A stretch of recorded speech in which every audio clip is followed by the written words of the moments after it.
Some of this has been required for our staff to post a certain amount or in a certain section, but a lot of things are done voluntarily because people have interests. So playing to those interests, complimenting people on what they are accomplishing.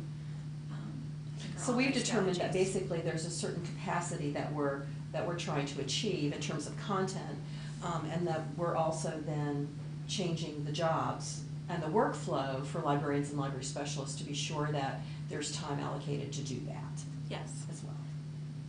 So how do you see your job a year from now? I have no idea. 2 years ago I didn't have a kid and we didn't have a parenting blog because nobody was interested in posting on that. Now that I've started it, there are other parents posting on that. Once you put that out there, sometimes there is a bigger interest. I don't know what my interest will be in a year or 2 years, and I've always kind of let what I do on the website follow whatever I'm interested in. I can see myself making more, sort of parenting videos, trying to do more parenting programs, because it's hard to get here with my kid, but it doesn't mean I'm not interested in what the library offers, but I need to be interested really late at night. So I'm interested in ways that we could reach parents who can't come in comfortably with 2 or 3 kids with library ideas. Well, I think what you're saying, and I think it's very true, is that you're a librarian, but you're also a library customer yourself, and that you are connecting with library customers who have similar wants and needs.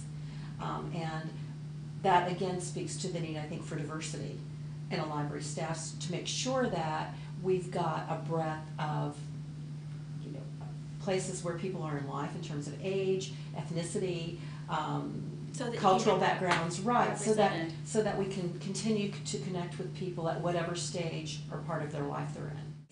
My guideline is, does this directly benefit the customer? And that's how I kind of decide. Well, I can't think of a better way to finish this by reiterating what your mantra and your criteria is, which is, does this directly benefit the customer? And the hidden criteria is, will this make my life easier? One of the things that I'm most proud of recently from my work on the library's digital branch is I wrote a book review of a book called Rude Awakenings of a Jane Austen Addict. And I posted it on Saturday morning on the website so we'd have some good weekend content. And I worked that Saturday and I was straightening in the new books area and I saw a woman holding the book.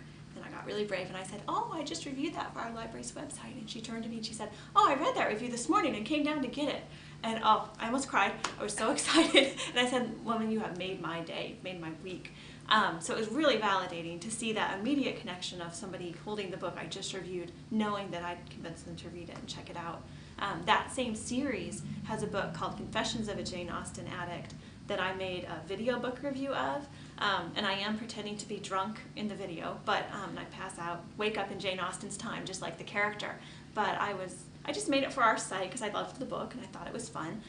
The book's author emailed me and said, "Oh, I love this video, can I feature it on my website?" Which also was quite a shock to me.